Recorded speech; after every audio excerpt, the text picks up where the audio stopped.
चलिए, तो बेटा जब ये बैच स्टार्ट किया था इसमें हमने पूरा कंपनीज एक्ट और एलएलपी एक्ट अब रैपअप कर लिया है। चैप्टर नंबर 1 से लेकर 5 की आपकी एक मैराथन थी, वो आपके लिए कंडक्ट कर दी गई थी। फिर हमने चैप्टर नंबर 6 से लेकर 10 की एक मैराथन कंडक्ट करी, जिसमें सारे टॉपिक्स आपके फटाफट रिवाइज हुए। अब अगर हम कॉर्पोरेट लॉ के सिलेबस की बात करें, कॉर्पोरेट लॉ के आपके 2 चैप्टर और आते हैं, चैप्टर नंबर 11 और 12। तो चैप्टर नंबर 11 जो आपका था वो था कंपनी इनकॉर्पोरेटेड आउटसाइड इंडिया का, और चैप्टर नंबर 12 आज हमने फिनिश किया है एलएलपी एक्ट का। तो ये दोनों चैप्टर्स भी हैं, इनको भी आज हम रिवाइज करने जा रहे हैं, जिसके साथ आपका पूरा का पूरा कॉर्पोरेट लॉ का पोर्शन यहां पर रिवाइज हो जाएगा। तो फाइनली आपको रिवाइज करने में ज्यादा दिक्कत नहीं आएगी, सारी रिवीजन भी यहां पर आएगी। तो आते हैं और पहले कंपनी इनकॉर्पोरेटेड आउटसाइड इंडिया, इन टॉपिक्स को हम करते हैं रिवाइज। तो चैप्टर का नाम कंपनी इनकॉर्पोरेटेड आउटसाइड इंडिया जरूर था, पर मैंने आपको ये बात बताई थी, ये chapter most of the cases में किस पर लगता था? Foreign company. तो sir company incorporated outside India और फॉरेन कंपनी में डिफरेंस क्या था?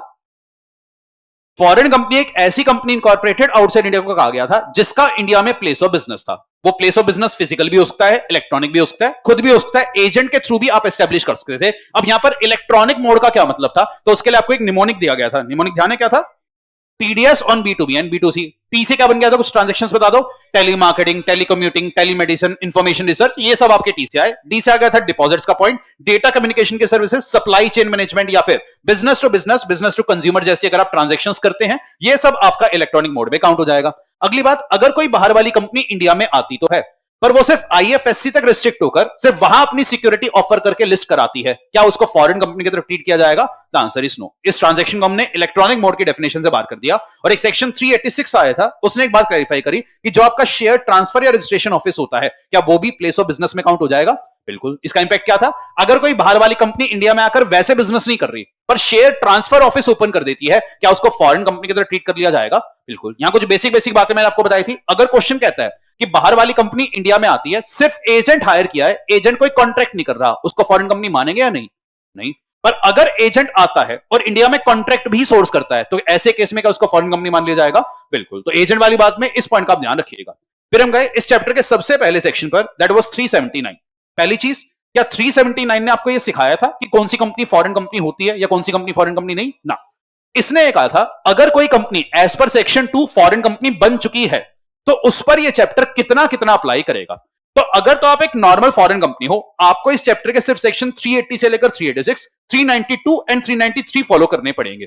पर अगर आप एक ऐसी फॉरेन कंपनी हो जिसकी 50% of the paid up capital, basic से सवाल, मोर देन 50 या at least 50, issued capital, paid up capital, equity देखेंगे, प्रेफरेंस देखेंगे, दोनों। तो अगर 50% की पेड अप कैपिटल किसी इंडियन सिटीजन ने या किसी इंडियन बॉडी कॉर्पोरेट या इन्होंने मिल मिलाकर होल्ड कर रखी है, तो ऐसी फॉरेन कंपनी पर ये वाला चैप्टर पूरे का पूरा अप्लाई कर जाता है। एंड साथ में सीजी जो भी एक्स्ट्रा बातें उसके इंडियन बिजनेस के लिए नोटिफाई करेगा, जैसे कि इंडियन कंपनीज के लिए करता है, वो सारी बातें भी उस पर एडिशनली अप्लाई कर जाएगी।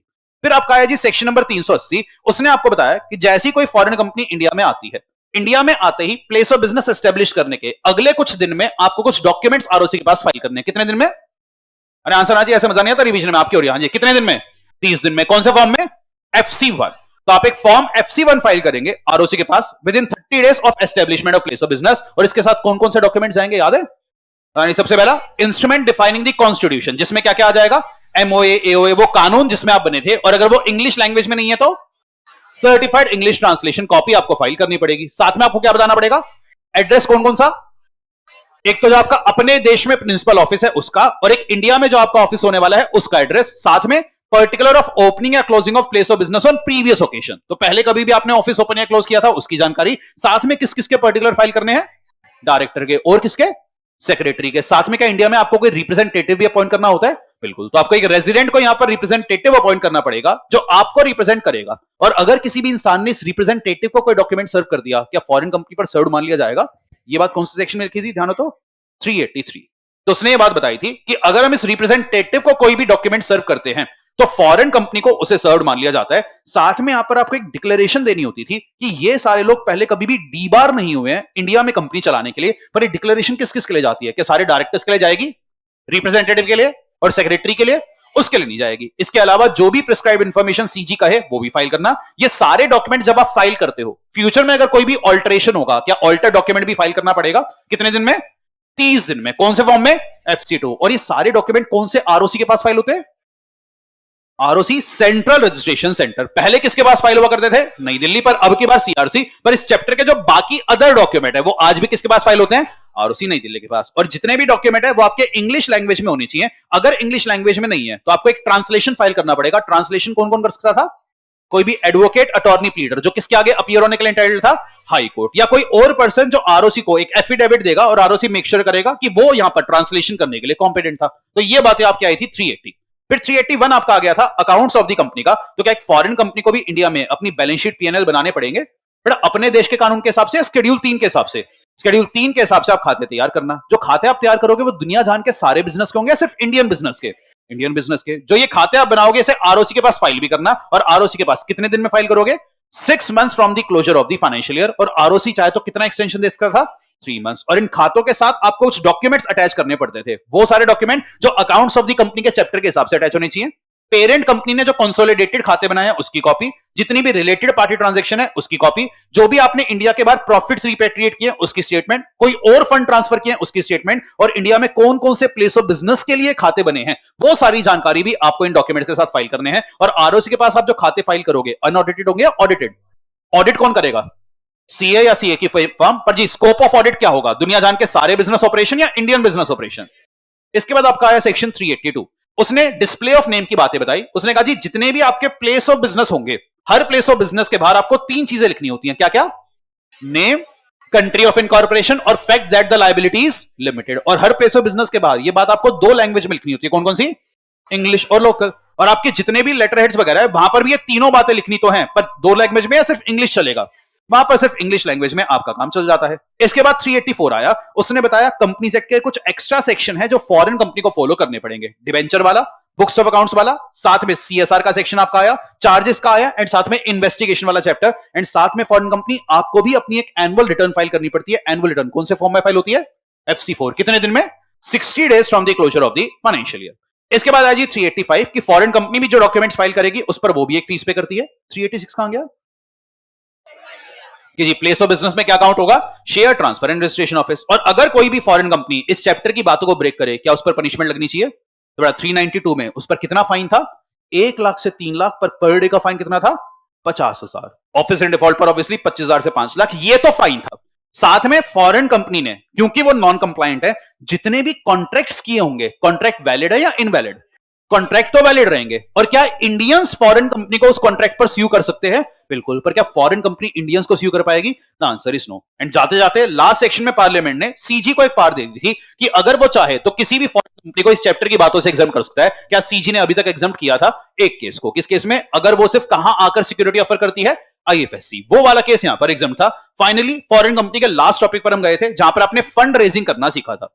फंड रेजिंग की सारी बातें आपके आ गई थी। 387 से स्टार्ट किया। सबसे पहले हमने एक बात जानी, फॉरेन कंपनी को इंडिया में आकर सीधे अपने शेयर इशू करना अभी अलाउड नहीं है। तो वो इंडिया में क्या इशू करती है? अपने आईडीआर। तो ये आईडीआर की बातें हमने सीखी। अब आईडीआर कैसे इशू होगा, क्या टर्म एंड कंडीशन होगी, वो सारी बातें पार्लियामेंट नहीं बता रही। वो सारी बातें बताने की पावर किसको डेलीगेटेड थी? सीजी को। वो रूल्स आपके सिलेबस में नहीं है, तो पेपर के लिए बस इतना ध्यान रखना, सीजी रूल्स बना करके आईडीआर के इशू को ऑर्गेनाइज करेगा।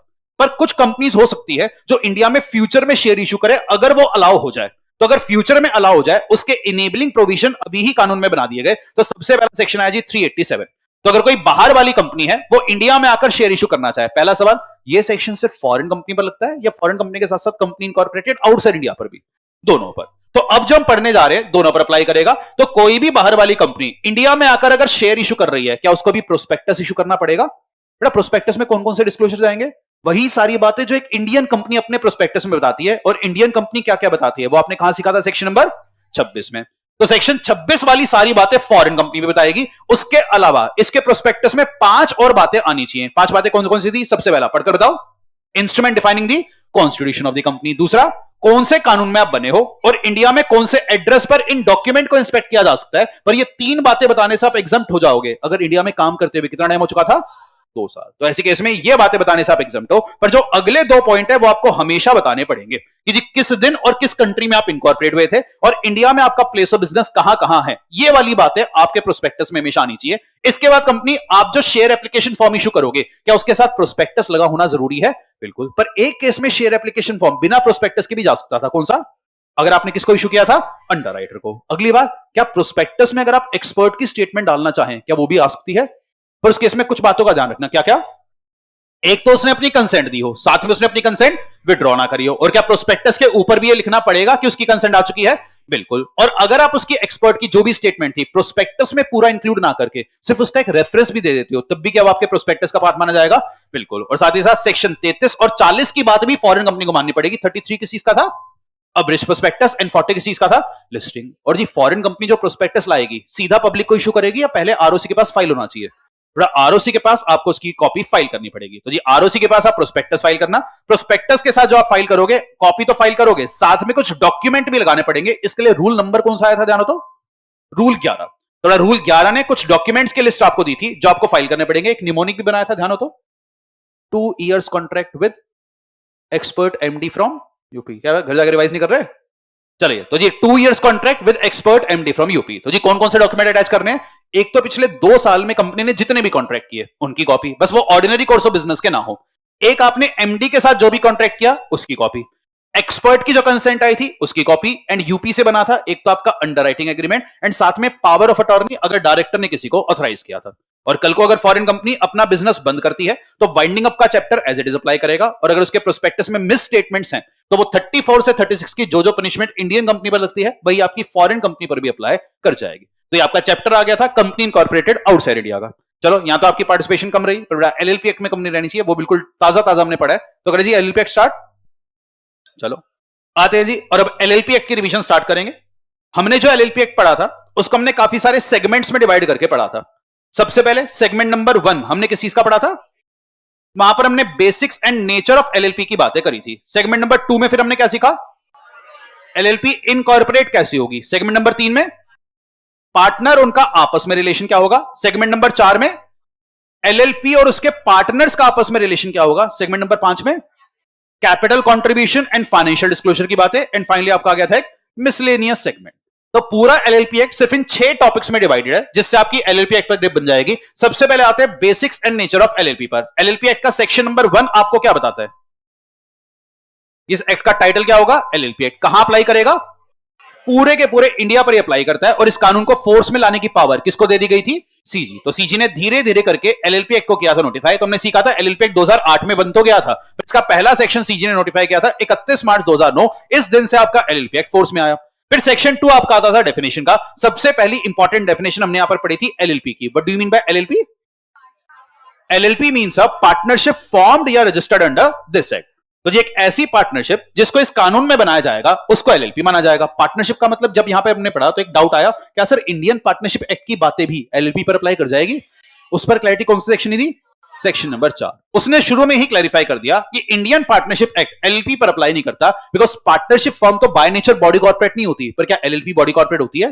बिल्कुल। और ये बात सेक्शन 3 ने आपको बताई। तो सेक्शन 3 ने बताया कि एलएलपी बाय नेचर एक बॉडी कॉर्पोरेट है जिसकी सेपरेट लीगल एंटिटी है, परपेचुअल सक्सेशन है। ये सारी बातें हमने सीखी। अब आपको एलएलपी बनानी है, तो एलएलपी बनाने के लिए क्या चाहिए? पार्टनर। पार्टनर मिनिमम कितने होने चाहिए? 2। और अगर किसी भी टाइम पर पार्टनर 2 से नीचे चले गए तो कितना समय आपको मिलेगा?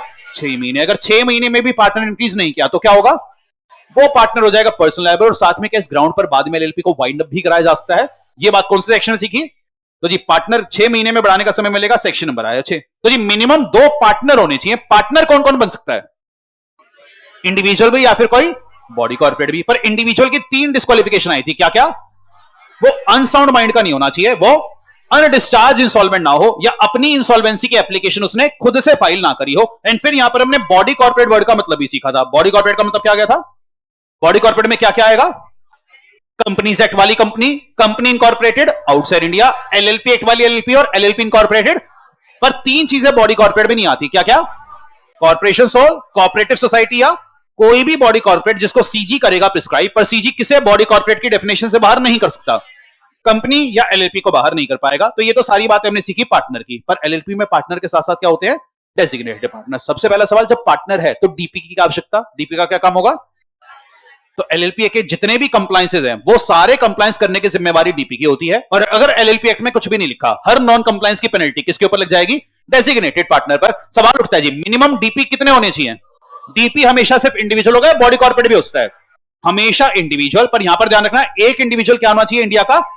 रेजिडेंट का मतलब यहां पर क्या आया, जो इंडिया में रहा होगा कम से कम कितने दिन के लिए, 120 दिन, पिछले साल करंट ईयर में उसको डीपी माना जाएगा। पर अगर एलएलपी के सारे पार्टनर बॉडी कॉर्पोरेट है या कुछ पार्टनर इंडिविजुअल और बॉडी कॉर्पोरेट है, तो डीपी कैसे सिलेक्ट करेंगे, उनके नॉमिनीज को यहां पर डीपी अपॉइंट कर दिया जाएगा। और हर डीपी के पास एक नंबर होना चाहिए, जिस नंबर को क्या कहेंगे, डीपिन, डेजिग्नेटेड पार्टनर आइडेंटिफिकेशन नंबर। अब जी पार्टनर्स इतने सारे, डीपी कौन कौन बनेगा, तो उसको सेलेक्ट करने का प्रोसीजर क्या होगा, तो जी या तो इनकॉर्पोरेशन के वक्त अगर आपको डीपी अपॉइंट करना है तो दो चॉइस आपके पास होती है, क्या क्या कह सकते हो कि जी या तो सारे के सारे पार्टनर से डीपी होंगे, या फिर आप क्या कह सकते हो जी ये पार्टनर डीपी बनेगा। वो बात आप कहां बता दोगे, अपने इनकॉर्पोरेशन डॉक्यूमेंट में। और फ्यूचर में डीपी अपॉइंट करने का जो प्रोसेस होगा किससे गवर्न होगा, आपके एलएलपी एग्रीमेंट से। जिसको भी डीपी बनाना है क्या उसकी रिटन कंसेंट लेनी पड़ेगी, जिसकी कॉपी आरओसी के पास भी आप फाइल करेंगे कितने दिन में, 30 डेज ऑफिस अपॉइंटमेंट। और कल को अगर डीपी का ऑफिस वेकेट हो जाए, क्या इमीडिएटली पेनल्टी लगाएंगे, वैकेंसी फिल करने का समय मिला था, कितना समय आपको दिया गया था, 30 दिन, तो 30 डेज का टाइम आपको मिला था वैकेंसी फिल करने का। पर अगर आपने वैकेंसी फिल नहीं करी और हमने देखा कोई डीपी नहीं है या सिर्फ एक अकेला डीपी बचा है, तो क्या होगा, सारे के सारे पार्टनर्स को यहां पर डीपी मान लिया जाएगा। और अगर इन सेक्शंस का नॉन कंप्लायंस आपने किया, ये पनिशमेंट आ जाएगी। फटाफट से एक बार पनिशमेंट पढ़ लीजिए, प्लीज रीड दिस।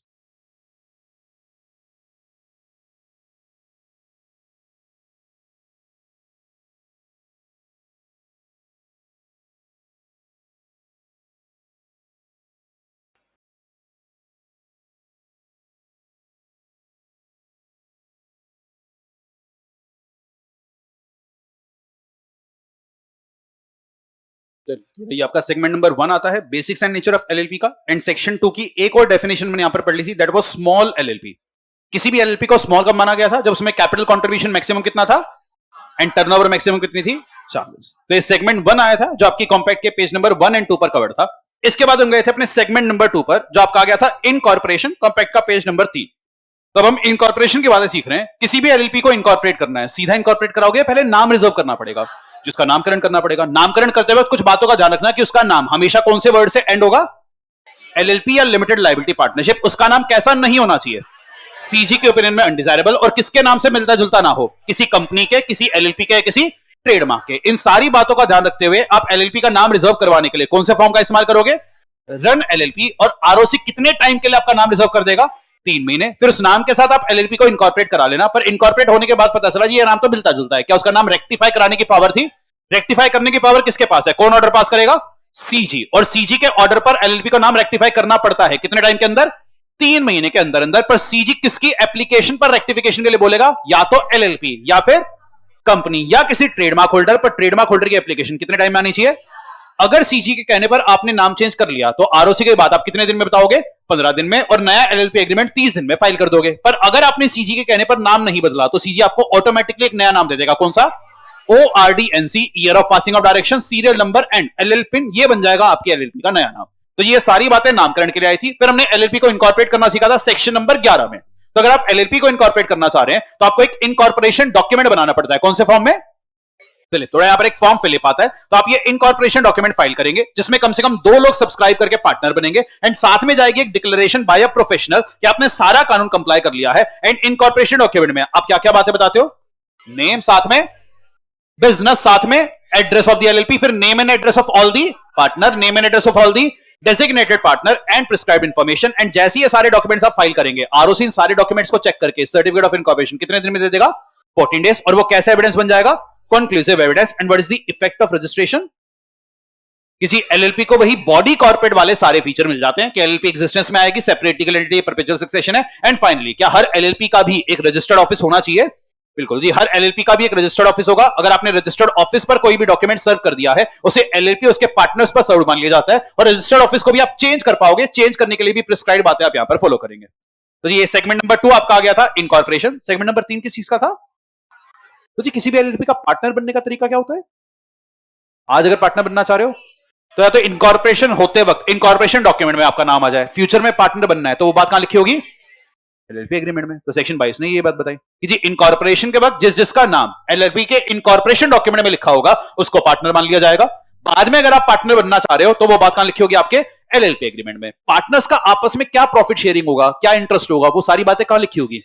पर अगर किसी पॉइंट पर एलएलपी एग्रीमेंट साइलेंट है तो मॉडल एलएलपी एग्रीमेंट की बातें अप्लाई कर जाती है और मॉडल एलएलपी एग्रीमेंट आपको कहां दिया गया था? शेड्यूल 1 में। जो भी एग्रीमेंट आप बनाओगे उसकी कॉपी आरओसी के पास फाइल करेंगे 30 दिन में। और प्री इनकॉर्पोरेशन कॉन्ट्रैक्ट पर क्या एलएलपी स्ट्रेट अवे लायबल होती है? ना। लायबल कराने के लिए आपको क्या करना पड़ेगा? सारे के सारे पार्टनर से उसे क्या करवाना पड़ेगा? रेटिफाई। तो पार्टनर आता कैसे है ये तो हमने सीख लिया।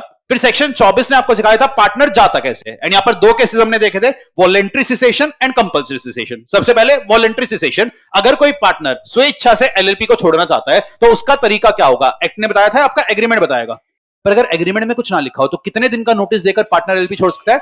30 दिन। अगला है जी कंपल्सरी सिसेशन। कुछ ऐसे केसेस जब आपका ऑफिस डेफिनेटली खत्म हो ही जाएगा। पहला केस कौन सा? अगर पार्टनर की डेथ हो जाए या एलएलपी क्या हो जाए? डिसॉल्व, या वो अनसाउंड माइंड का हो जाए या वो क्या हो जाए? इंसॉल्वेंट। और अगर कोई भी पार्टनर एलएलपी का ऑफिस छोड़कर जा रहा है तो पास्ट में जो नॉन कंप्लायंस किए होंगे क्या उस पर लायबिलिटी खत्म हो जाएगी? नहीं जी, पास्ट ऑब्लिगेशन के लिए आप फिर भी लायबल होंगे। क्या एलएलपी छोड़ने के बाद आप एलएलपी की मैनेजमेंट में किसी भी प्रकार से इंटरफेयर कर पाओगे? नहीं। और जिस समय आप एलएलपी छोड़कर जा रहे हो अपने साथ क्या क्या लेकर जाओगे? कैपिटल कॉन्ट्रीब्यूशन, साथ में जितना भी प्रॉफिट आज तक कमाया माइनस क्या कर देंगे? सारे एक्यूमुलेटेड लॉसेस। और बेटा जब भी पार्टनर एलएलपी छोड़कर जाता है क्या एलएलपी छोड़कर जाने के बाद भी एज अ डीम्ड पार्टनर आपको लायबल करवाया जा सकता है?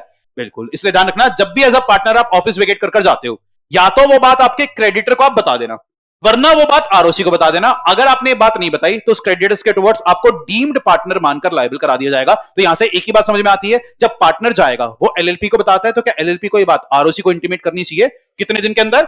30 दिन। तो जब भी कोई पार्टनर आता है या पार्टनर जाता है, सेक्शन 25 ने कहा एलएलपी वो बात आरओसी को बताएगी। पर अगर एलएलपी वो बात आरओसी को नहीं बता रही, नुकसान किसका हो रहा है? पार्टनर का। तो उसके पास क्या चॉइस थी? क्या वो खुद से भी वाली बात आरओसी को बता सकता है? और जब पार्टनर खुद से बात इंटीमेट करेगा, आरओसी सीधा उस बात को रिकॉर्ड करेगा, पहले एलएलपी से कंफर्मेशन मांगेगा। तो जी 15 दिन का एक कंफर्मेशन यहां पर माना जाएगा। अगला लास्ट केस, जब भी पार्टनर का नेम या एड्रेस चेंज होगा, पार्टनर ये बात एलएलपी को बताएगा कितने दिन में? 15 दिन। और फिर एलएलपी आगे आरओसी को बताएगी कितने दिन में? 30 दिन एडिशनल मिलेंगे, चेंज से काउंट होंगे। तो ये आपका सेगमेंट नंबर 3 आ गया था, partner and there relation.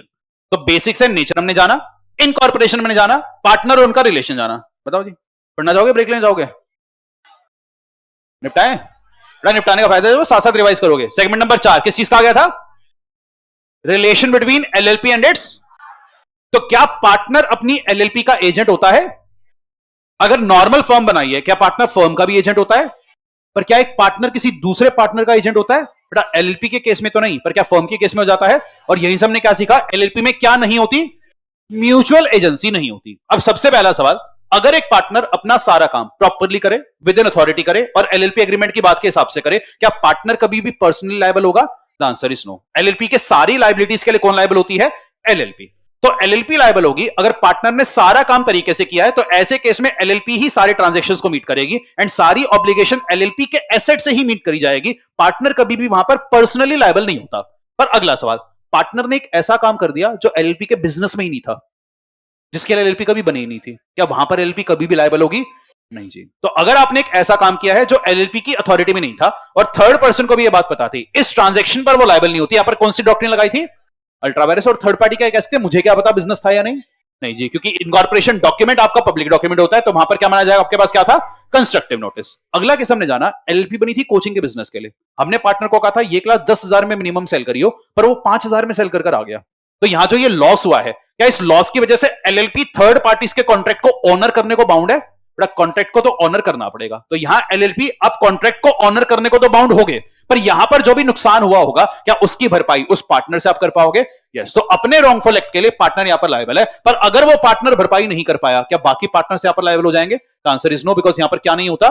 Mutual agency का कॉन्सेप्ट नहीं चलता। पर अगर आपने एलएलपी बनाई थी माफिया एलएलपी, सारा काम अथॉरिटी में रहकर किया पर बच्चों के साथ फ्रॉड कर दिया, तो क्या ऐसे केस में पार्टनर्स लायबल होने चाहिए? और क्या उनकी लायबिलिटी पर कोई भी लिमिट हो गया? कॉर्पोरेट वे लिफ्ट हो जाएगी। ऐसे केस में कॉर्पोरेट वे लिफ्ट हो जाएगी। सेक्शन नंबर 30 यहां पर हमने पढ़ा।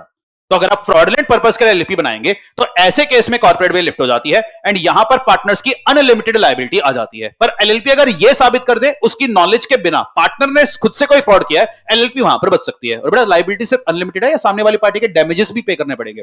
कॉम्पनसेशन भी यहां पर आपको पे करनी पड़ेगी और सिर्फ पनिशमेंट लगेगी, साथ में फाइन वगैरह भी आएगा। फाइन भी कितनी जेल थी? 5 साल, और फाइन आ गया था आपका 50,000 से लेकर 5 लाख। और सिर्फ ये पनिशमेंट लगेगी या इंडियन पीनल कोड, भारतीय न्याय संहिता, वहां पर भी अगर कोई पनिशमेंट है वो भी फेस करनी पड़ जाएगी, वो भी आपको फेस करनी पड़ जाएगी। अगला आया था जी section 31, whistle blowing. Whistle blowing का इस्तेमाल कब होता है? जब भी कोई पर्सन किसी फ्रॉड को लाइमलाइट में आता है, तो अगर एलएलपी के अगेंस्ट इन्वेस्टिगेशन चल रहा था और किसी पर्सन की जानकारी ने उस इन्वेस्टिगेशन में मदद करी, या इन्वेस्टिगेशन नहीं भी चल रहा था और आपने कोई जानकारी दी जिससे कोई पार्टनर एम्प्लॉय डीपी को कन्विक्ट किया जा सका, तो ऐसे केस में कोर्ट या ट्रिब्यूनल उस पर्सन की पेनल्टी को वेव या रिड्यूस कर सकता है। साथ में वो इस चीज का ध्यान रखेगा कि कोई भी एलएलपी ऐसे पार्टनर एम्प्लॉय के अगेंस्ट कोई भी मतलब करेक्टिव एक्शन ना ले, कोई भी हरासमेंट वाला मेजर नहीं होना चाहिए। इस चीज का ध्यान भी यहां पर रखा जाएगा। एंड फाइनली सेक्शन 29 हमने पढ़ा था, इसमें दो बातें सीखी। सबसे पहला, बेटा अगर किसी पार्टनर की डेथ हो जाए पर डेथ के बाद भी एलएलपी उस पार्टनर का नाम इस्तेमाल करती रहे, तो ऐसे केस में क्या पार्टनर, उसका एस्टेट या उसका लीगल रिप्रेजेंटेटिव ऐसी ट्रांजैक्शंस पर कभी भी लायबल होगा? The answer is no. And finally यहां पर आ गया था पार्टनर बाय होल्डिंग आउट। इसका एक एग्जांपल समझ लेते हैं। तो मिस्टर एक्स ने या तो खुद बोला या किसी को यह कहने दिया कि वो एक एलएलपी में पार्टनर हैं। उनकी इस रिप्रेजेंटेशन के आधार पर मिस्टर वाई ने एलएलपी को कुछ पैसा दे दिया, तो क्या कल को मिस्टर वाई अपना वो पैसा मिस्टर एक्स से भी वसूल कर पाएंगे?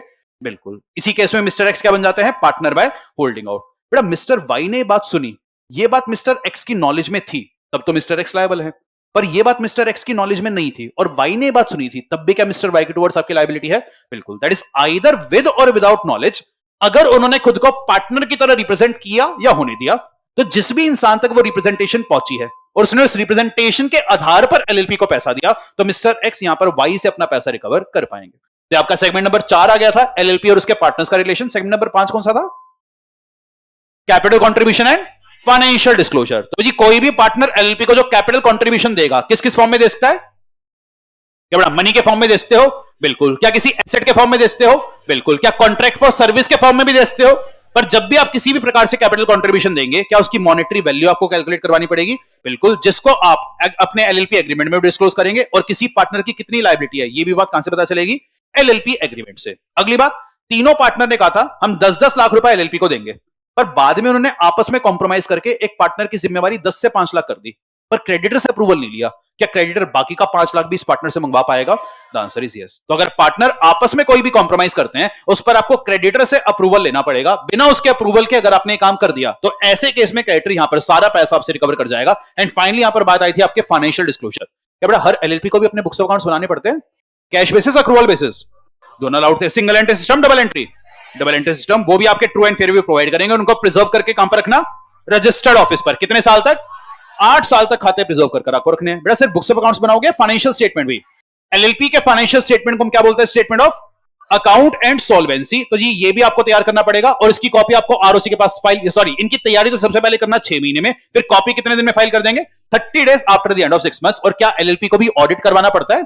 पर ऑडिट कराने से आप एग्जम्प्ट हो सकते हो अगर कैपिटल कंट्रीब्यूशन कितना था? 25 लाख एंड टर्नओवर कितनी थी? 40 लाख। तो ये बात आई आपकी बुक्स ऑफ अकाउंट्स। और क्या आपको भी अकाउंटिंग स्टैंडर्ड फॉलो करने पड़ेंगे? एएस बनाएगा कौन? पर प्रिस्क्राइब कौन करेगा? प्रिस्क्राइब करने के लिए सीजी किसकी मदद लेगा? नफरा की। एलएलपी भी अपनी एक एनुअल रिटर्न फाइल करती है साल खत्म होने के बाद। कितने दिन के अंदर? 60 दिन के अंदर अंदर। एलएलपी के भी कुछ डॉक्यूमेंट्स होते हैं जो पब्लिक डॉक्यूमेंट होते हैं, जिसमें आपका इनकॉर्पोरेशन डॉक्यूमेंट आ जाएगा, सारे पार्टनर्स का नाम, statement of account and solvency. पर क्या आपके books of accounts public document होते हैं? The answer is no. और अगर आपने जानबूझकर कोई भी स्टेटमेंट गलत फर्निश करी है आरओसी को, तो कितनी जेल है? 2 साल की। 1 लाख से 5 लाख का फाइन यहां पर आप पर अप्लाई कर जाएगा। एंड फाइनली, क्या आरओसी के पास इतनी पावर है कि वो एलएलपी, उसके पार्टनर एम्प्लॉय, पास्ट एम्प्लॉय से कोई भी जानकारी मंगा पाए? और बिल्कुल उनको वो जानकारी फर्निश करनी पड़ेगी। और अगर वो जानकारी फर्निश ना करे, क्या सम्मन भेजकर उनको अपने ऑफिस में भी बुलाया जा सकता है?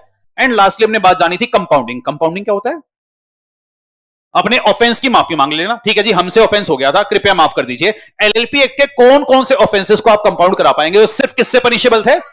फाइन। कंपाउंड कराने के लिए जाना किसके पास पड़ेगा? बेटा आरडी के पास सीधे पहुंच जाओगे, या आरडी के पास वाया आरओसी ही जाओगे? वाया आरओसी ही जाओगे। और जब भी आरडी के पास जाओगे, वो आपसे कंपाउंडिंग फीस वसूलेगा। कितनी? मिनिमम या मैक्सिमम फाइन इतनी कंपाउंडिंग फीस आपसे वसूली जा सकती है। अगली बात यहां पर जानी, कंपाउंडिंग कराने का फायदा क्या है? अगर आपके अगेंस्ट कोई केस चल रहा था, तो ऐसे केस में उस केस को क्या कर दिया जाएगा? ड्रॉप। और अगर केस चल नहीं रहा था, तो केस क्या कभी भी स्टार्ट होगा? नहीं। तो इस तरीके से आप यहां पर कंपाउंडिंग करा पाओगे। पर सेम ऑफेंस अगर कितने टाइम में रिपीट कर दिया तो कंपाउंड नहीं होगा? 3 साल में। जैसी कंपाउंडिंग करा लोगे, आरओसी को भी इस चीज की जानकारी देना। और अगर कंपाउंडिंग कराते वक्त कंपाउंडिंग ऑफिसर ने कहा था जी ये रिटर्न फाइल कर देना, और बेटा फिर भी आपने वो रिटर्न फाइल नहीं करी, तो ऐसे केस में कितना फाइन इंपोज हो सकता है? Double the fine can be imposed on you. तो ये आपका सेगमेंट नंबर 5 आ गया था, capital contribution and financial disclosure का। एंड फाइनली हम आए थे अपने लास्ट सेगमेंट पर, जहां पर बहुत सारे छोटे छोटे मिसलेनियस टॉपिक हमने पढ़े थे। आज ही की क्लास में इसको कवर भी किया था, साथ में इसको रिवाइज करते हैं। सबसे पहली बात, किसी एलएलपी में कोई पार्टनर अपना जो प्रॉफिट शेयरिंग है, क्या किसी और को असाइन कर सकता है? बिल्कुल। असाइन करने का क्या ये मतलब है कि मैंने एलएलपी से खुद को डिसोसिएट कर लिया, क्या एलएलपी बंद हो गई ना, और जिसको भी असाइन किया है क्या वो एलएलपी की मैनेजमेंट में इंटरफेयर कर पाएगा? The answer is no. अगली बात, अगर आप किसी भी फर्म को एलएलपी में कन्वर्ट करना चाह रहे हो, कौन सी शेड्यूल की बातें फॉलो करनी पड़ेगी? Second schedule. अगर आप किसी प्राइवेट कंपनी को कन्वर्ट करना चाह रहे हो, थर्ड शेड्यूल। और अनलिस्टेड पब्लिक कंपनी को तो, और कौन सी कंपनी को आप कन्वर्ट नहीं कर सकते? लिस्टेड को कन्वर्ट नहीं कर पाओगे। स्केड्यूल्स के हिसाब से कन्वर्जन करना, कन्वर्जन के बाद अगले 15 दिन के अंदर जो आपका कंसर्न रजिस्ट्रार ऑफ फर्म है या कंसर्न आरओसी है, उसको ये बात आप इंटीमेट करोगे। स्केड्यूल की सारी बातें आपको फॉलो करनी है। और इफेक्ट ऑफ कन्वर्जन क्या होगा? कन्वर्जन का इफेक्ट क्या होगा? क्या एलएलपी उस नेम से एग्जिस्टेंस में आ जाएगी? बिल्कुल। जितनी भी प्रॉपर्टी वगैरह थी किसको ट्रांसफर हो जाएगी? एलएलपी को ट्रांसफर हो जाएगी। और उस फर्म या कंपनी को क्या मान लिया जाएगा? डिसॉल्व। अगला सवाल बेटा, एलएलपी इनकॉर्पोरेटेड आउटसाइड इंडिया और फॉरेन एलएलपी में क्या डिफरेंस होता है? तो जी, फॉरेन एलएलपी एक ऐसी एलएलपी इनकॉर्पोरेटेड आउटसाइड इंडिया है जिसका इंडिया में क्या होगा? Place of business. Place of business कैसे एस्टेब्लिश होगा, क्या कायदे कानून है, पार्लियामेंट बता रही है, सीजी बताएगा। तो ये वो सारी बातें सीजी को पावर डेलीगेट कर दी गई थी वाया रूल्स। अगला आया था जी compromise arrangement and amalgamation. 3 section हमने पढ़े, 60, 61 एंड 62। तो जो सेक्शन 60 आया उसने बताया किसी भी एलएलपी में आप जो कॉम्प्रोमाइज अरेंजमेंट करते हो, बेटा कॉम्प्रोमाइज अरेंजमेंट होता किसके साथ है? या तो क्रेडिटर्स के साथ या फिर पार्टनर्स के साथ। कॉम्प्रोमाइज अरेंजमेंट सैंक्शन करने की पावर किसके पास है? एनसीएलटी के पास। तो स्टेज 1 में आपको एनसीएलटी के पास एप्लीकेशन फाइल करनी पड़ेगी, सारा मटेरियल डिस्क्लोजर देना पड़ेगा। एप्लीकेशन कौन कौन फाइल कर सकता है? एलएलपी भी, साथ में पार्टनर भी, या फिर क्रेडिटर भी, या फिर लिक्विडेटर। और जैसी एप्लीकेशन फाइल करेंगे, एनसीएलटी यहां पर पार्टनर्स या क्रेडिटर्स की एक मीटिंग बुलाएगा और मीटिंग में कितने पार्टनर या क्रेडिटर का अप्रूवल लेना पड़ेगा? 2 रिक्वायरमेंट थी। सबसे पहला तो मेजॉरिटी इन नंबर एंड साथ में कितनी वैल्यू? 75। और इनका अगर अप्रूवल आ गया फिर एनसीएलटी अपना फाइनल ऑर्डर पास करेगा और वो सब पर बाइंडिंग होगा। और उसके ऑर्डर की कॉपी किसके पास फाइल करनी पड़ेगी? और जी एक बार सैंक्शन कर दिया तो एनसीएलटी का काम खत्म, या पूरे कॉम्प्रोमाइज अरेंजमेंट को सुपरवाइज भी करेगा। और अगर सुपरविजन के दौरान उसको लग रहा है जी कॉम्प्रोमाइज अरेंजमेंट इंप्लीमेंट नहीं हो पाएगा, तो क्या क्या एलएलपी को वाउंड अप भी कर सकता है। फिर आया जी सेक्शन 62। और 62 इंडिपेंडेंट सेक्शन है, 60 के साथ ही कनेक्टेड है। तो 62 ने कहा अगर आप एक ऐसा कॉम्प्रोमाइज अरेंजमेंट करते हैं जिसके तहत एक पुरानी एलएलपी के एसेट लायबिलिटी किसी दूसरी एलएलपी में ट्रांसफर किए जाने हैं, तो आपको साथ में 62 की बातें भी फॉलो करनी है। हमने यहां पर सीखा जैसे मर्जर है, डीमर्जर है, वहां पर ये सेक्शन एडिशनल लगता है। और सेक्शन ने क्या कहा कि मर्जर वगैरह के केस में जब भी एनसीएलटी आप ऑर्डर पास करोगे, अपने ऑर्डर में कुछ एडिशनल बातें भी बता देना। क्या क्या बातें? एक तो जी ट्रांसफर एलएलपी के एसेट किसको ट्रांसफर हो जाएंगे? ट्रांसफरी को। पुरानी एलएलपी पर जो भी केसेस थे नई एलएलपी में कंटिन्यू हो जाएंगे। पुरानी एलएलपी क्या हो जाएगी? Dissolve without winding up. अगर कोई डिसेंटिंग पार्टनर था उसको पैसा वैसा देकर निपटा देंगे, एंड जो भी इंसिडेंटल मैटर है वो। पर डिसोल्यूशन करने से पहले NCLT ROC and official liquidator से उनकी रिपोर्ट मंगवाएगा। और क्या आप एलएलपी को किसी कंपनी में मर्ज कर पाओगे? नहीं। और एनसीएलटी का ऑर्डर आप आरओसी के पास फाइल कर देना। कितने दिन में? 30 दिन। फाइनली हमारा टॉपिक आ गया था जी वाइंडिंग अप का। तो जी आज के दिन में अगर आपको किसी भी एलएलपी को वॉलंटरली वाइंडिंग अप करना है, क्या एलएलपी एक्ट में लिखा है? आईबीसी में कंपल्सरी वाइंडिंग अप करना है इन एबिलिटी टू पे डेट्स के ग्राउंड पर। कहां लिखा है? पर अगर बाकी किसी ग्राउंड पर बंद करना है, बातें यहां पर आई थी, उसके लिए एक निमोनिक हमने बना दिया था, सिराज। ऐसे क्या बन गया था? अगर आपने इंडिया की सोवर्निटी या इंटीग्रिटी अगेंस्ट काम किया। आई से if LLP so decide. Or से मेंबर रिड्यूस्ड बिलो 2, तो 6 महीने के बाद इस ग्राउंड पर भी बंद हो सकते हैं। और ए से अगर आपने एनुअल रिटर्न या statement of account and solvency file नहीं करी, कितने साल तक? 5 साल। या any other just and equitable ground. और क्या पार्टनर अपनी ही एलएलपी के साथ कोई कॉन्ट्रैक्ट कर सकता है? बिल्कुल बिल्कुल, वो चीज अलाउड है जैसे आउटसाइडर कर सकता है। अगली बात, क्या सीजी चाहे तो कंपनी से की कोई भी बात एलएलपी पर लगा सकती है?